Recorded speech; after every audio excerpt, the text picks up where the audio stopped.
We are currently joined now on the show by Al Kaplon, who was the tournament ref in the movie Dodgeball. And we're so excited to have you on the show, Al. First of all, I want to ask you, if you had a dream dodgeball teammate, who would it be? Wow, dream dodgeball teammate. Since I'm the referee, I would go for the dream partner as a referee. So I would have to go with one of the NFL referees. That's just the way I fly, you know? Oh my gosh, that'd be so funny because you guys would have all the rules covered and you could make the rules or break the rules as much as you want. Well, that's what I was just thinking when you were saying who would be the best players. If you don't have the referee in your pocket, you don't have a dodgeball game going on. Exactly. The fix is in already. Yeah. It's a lot different than the real sports, you know? That's how it works. When you first heard dodgeball was being added to the Pro Bowl, how excited were you?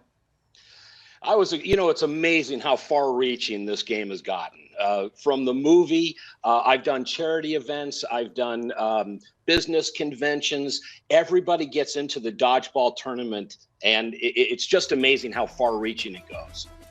You know, the movie Dodgeball has been out, 2004, I think they said before, so yeah. It's 12 years ago or around Right. there. Been so long, but the game has clearly remained a part of your life, still a pretty big draw to adults to try to keep some of their childhood alive. How have you stayed involved in the game?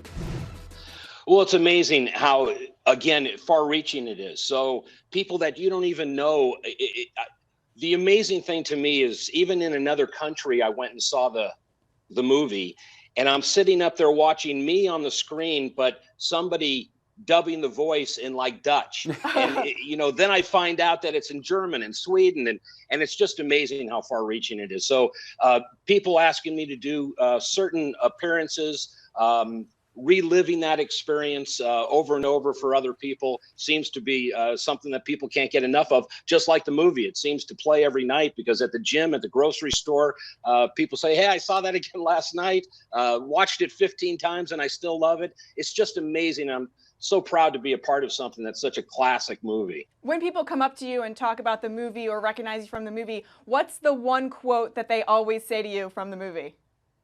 Well, if you can dodge a wrench, you can dodge a ball. There you go. Amazing ones. But even the guys, I walk into the bank and it's amazing. These guys come up with lines that I didn't even realize in the movie. One time I walked into the bank just a couple of weeks ago and some guy goes, damn it, Bernice. And it didn't click in me until I realized that when they played the Troop Fort 17, the girl lost it for him because she was tested with a beaver tranquilizer. And one of her teammates came up and went, God damn you, Bernice. And it made me laugh so hard. And I said, it's amazing how line after line after line becomes my favorite line in the movie. But yeah, I get quoted all the time. Lots of people, when they do recognize me, will point at me and go, dodgeball, dodgeball, dodgeball. So it's kind of fun, the reactions that I get. It's amazing how far-reaching the movie is. Yeah, pretty spectacular, especially after all these years. All right, let's get down to the nitty-gritty. There were 10 players on a side in the Pro Bowl showdown. What kind of advantage do football players have in the game of dodgeball? Well, obviously, they can catch. Where baseball players have to use a glove, soccer players use their feet. These guys are skilled athletes that use their hands. So to be able to have those soft touches of being able to, feel the velocity and the whole trajectory of balls coming at you, I think that's a main advantage. Also, they do a lot of cuts and a lot of, backups. And so their athletic ability is also going to give them the edge in the game of dodgeball. There's no doubt about it. Al, talk about the early stages of this one, because even watching it, I was trying to, get a gauge on what's going on here. There was so much going on, 10 guys on each side, dodgeballs flying around all over the place. How tough is it to officiate a game like that? Impossible. When you have, at the start, when you have 10 guys and 5 balls or 10 balls, it's chaos. And there's so much action going through the angles and people moving that it's literally impossible. And the other thing is usually dodgeball is supposed to be an honor game sport. And I've been to so many of these, nobody thinks they got hit.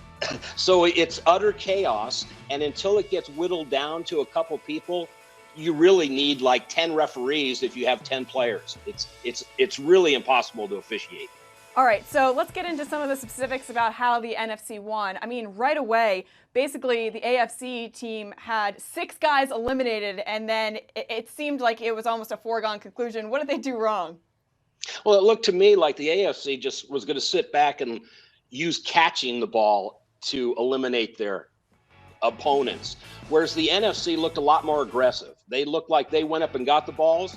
They were willing to go, get closer to them and take the shots. They had a little bit of strategy when they put 3 players together and ran up, to make an attack.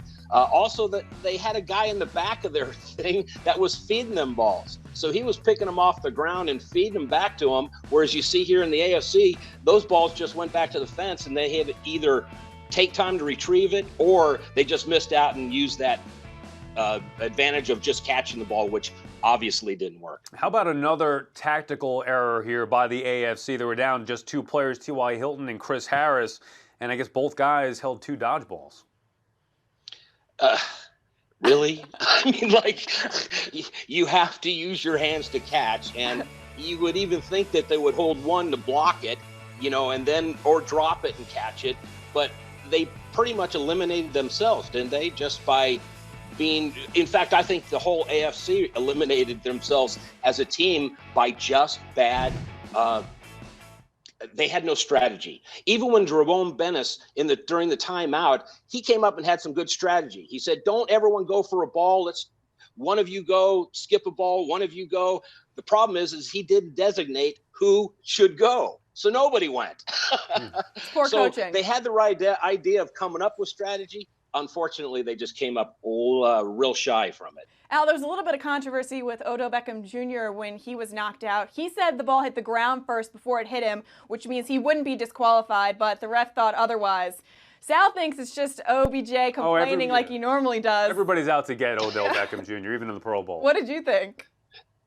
Dodgeball is a game of gray areas. These things come up just about every play. Did it hit his toe? If it hit the ground first, if he's holding the ball, if he catches it at the same time he gets hit. There's so many of these gray areas, and there's no time to argue, and there's no time to look at a rule book, and there is no rule book anyway. So you really have to use your common sense, and the referees are out there, and in any rule book, it says the referee's word goes. So I'm going to go that way. Yeah, everybody out to get Odell Beckham Jr. He's going to find something to complain about. That's always how it works. Al, how about the valiant effort from T.Y. Hilton? Down, the final man, 1 against 7. What a brilliant performance. At least a great effort there when he was the last man standing.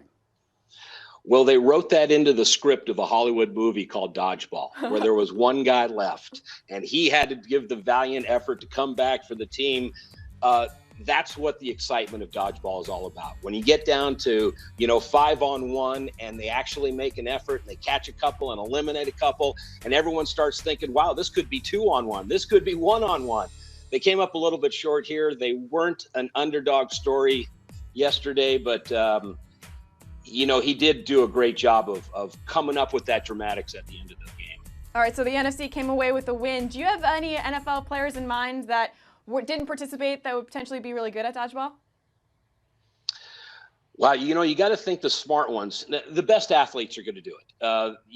I'm thinking that the middle linebackers are probably going to have the best advantage because they got it all. They got the speed, they got the intelligence, they got the hands. So somebody in that realm of the game is going to be obviously the best players in dodgeball. All right. Al Kaplon, thank you so much for joining us. Really appreciate it. Congrats on all your continued success from the movie, and pretty cool that it's followed you from the movie throughout your life and all the way up to this point. It's amazing. Great. Thanks for having me. I appreciate it. Thank you.